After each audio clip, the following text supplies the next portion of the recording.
राधे। दोस्तों, अभी Zelensky, Ukraine के राष्ट्रपति व्लादिमीर जेलेंस्की और अमेरिका के नवनिर्वाचित राष्ट्रपति डोनाल्ड ट्रंप के बीच हुई तीखी बहस मीडिया में चर्चा का विषय बनी हुई है। दोस्तों, मैं सभी व्यूअर्स को ये बताना चाहता हूं कि 2014 में रूस ने यूक्रेन पर आक्रमण करके उसके एक बहुत बड़े क्षेत्र के ऊपर कब्जा कर लिया और रूस ने यह स्पष्ट कर दिया है कि वो किसी भी स्थिति में इस क्षेत्र को अपने कब्जे से मुक्त नहीं करेगा। दोस्तों, मैं व्लादिमीर जेलेंस्की के वार्तालाप के तरीके का कायल हो गया हूं। मैं आपको यह बताना चाहता हूं कि इतिहास तलवे चाटने वालों का नहीं लिखा जाता, अपितु संघर्ष करने वालों का लिखा जाता है।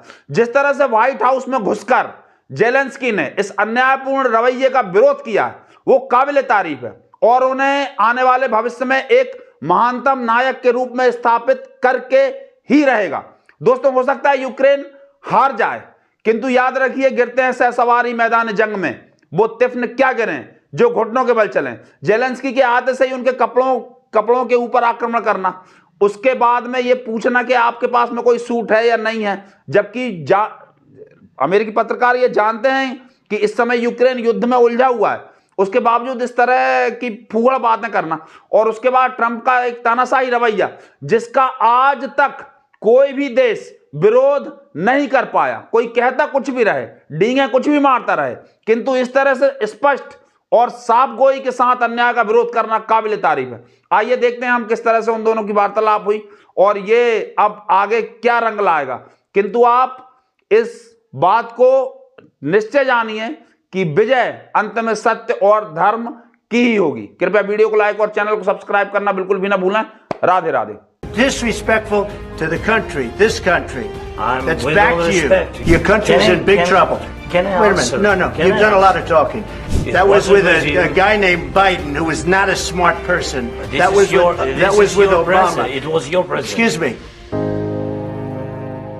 First of all, during the war, everybody has problems. Even you, but you have nice ocean and don't feel now, but you will feel it in the future. God bless. You don't know that. God bless. God bless. You will not have war. Don't tell us what we're going to feel. We're trying to solve a problem. Don't tell us what we're going to feel. I'm not telling you. Because you're in no position to dictate that. Remember this. You're in no position to dictate what we're going to feel. We're going to feel very good. You will feel influence. We're going to feel very good and very strong. You will feel influence. You're right now not in a very good position. You've allowed yourself to be in a very bad position, and he happens to be right about it. From the very beginning of the war. You're not in a good position. You don't have the cards right now. With us, you start having cards. Right now, you don't. You're playing cards. You're playing cards. You're gambling with the lives of millions of people. You're gambling with World War III. You're gambling with World War III. And what you're doing is very disrespectful to the country, this country. That's back to you. Far more than a lot of people said they should have. Have you said thank you once? This entire meeting? No, in this entire meeting, have you said thank you? You went to Pennsylvania and campaigned for the opposition in October. Offer some words of appreciation for the United States of America and the president who's trying to save your country.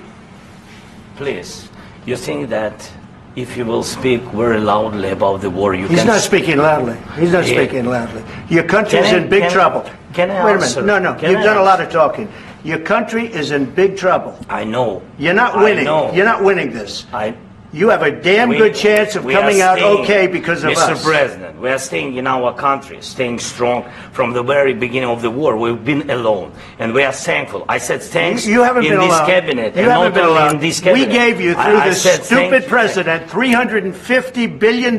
You voted we gave for you your military equipment, and your men are brave, but they had to use our military. What about if you didn't have our military equipment, if you didn't have our military equipment, this war would have been over in 2 weeks. In 3 days. I heard it from Putin. In 3 days. This is something maybe new. Less. In 2 weeks. Of course, yes. It's going to be a very hard thing to do business like this. Again, I tell you. Just say thank you. I said a lot of except times that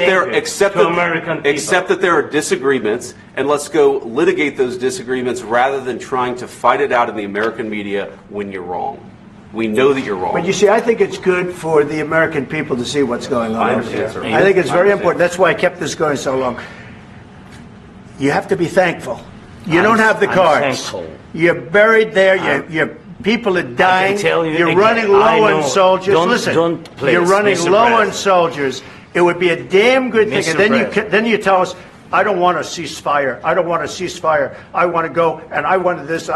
Look, if you could get a ceasefire right now, I tell you, you take it so the bullets stop flying and your men stop getting killed. Of course, we want to stop the war. But you're saying you don't want a ceasefire. But I said to you, I want a ceasefire. With guarantees. Because you'll get a ceasefire faster than an agreement. Ask our people about ceasefire, what they think. That wasn't with me. That wasn't with me. That was with a guy named Biden, who was not a smart person. That was with Obama. दोस्तों, किस तरह से Trump Zelensky को लगातार बेइज्जत कर रहे हैं उन 350 बिलियन डॉलर का हवाला देके। दोस्तों, ये 350 बिलियन डॉलर एक्चुअल क्या हैं?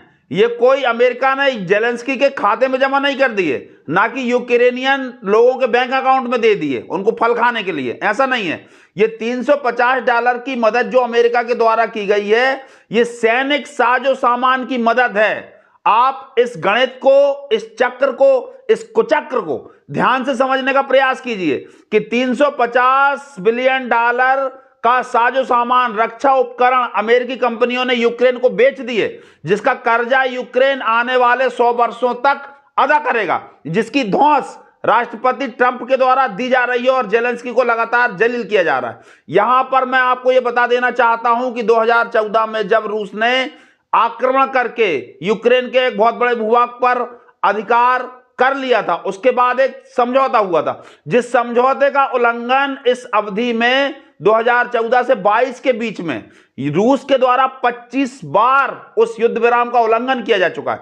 दोस्तों, रूस एक बहुत शक्तिशाली देश है, सुरक्षा परिषद में स्थायी सुरक्षा परिषद, संयुक्त राष्ट्र की सुरक्षा परिषद का स्थायी सदस्य है, उसके पास में वीटो पावर है। इन सब के कारण वो अन्याय करने पर आमादा है, जिसको कि जेलेंस्की ने पूरी वीरता के साथ जिसका सामना किया है, और वो दो महाशक्तियों के सामने झुका नहीं है।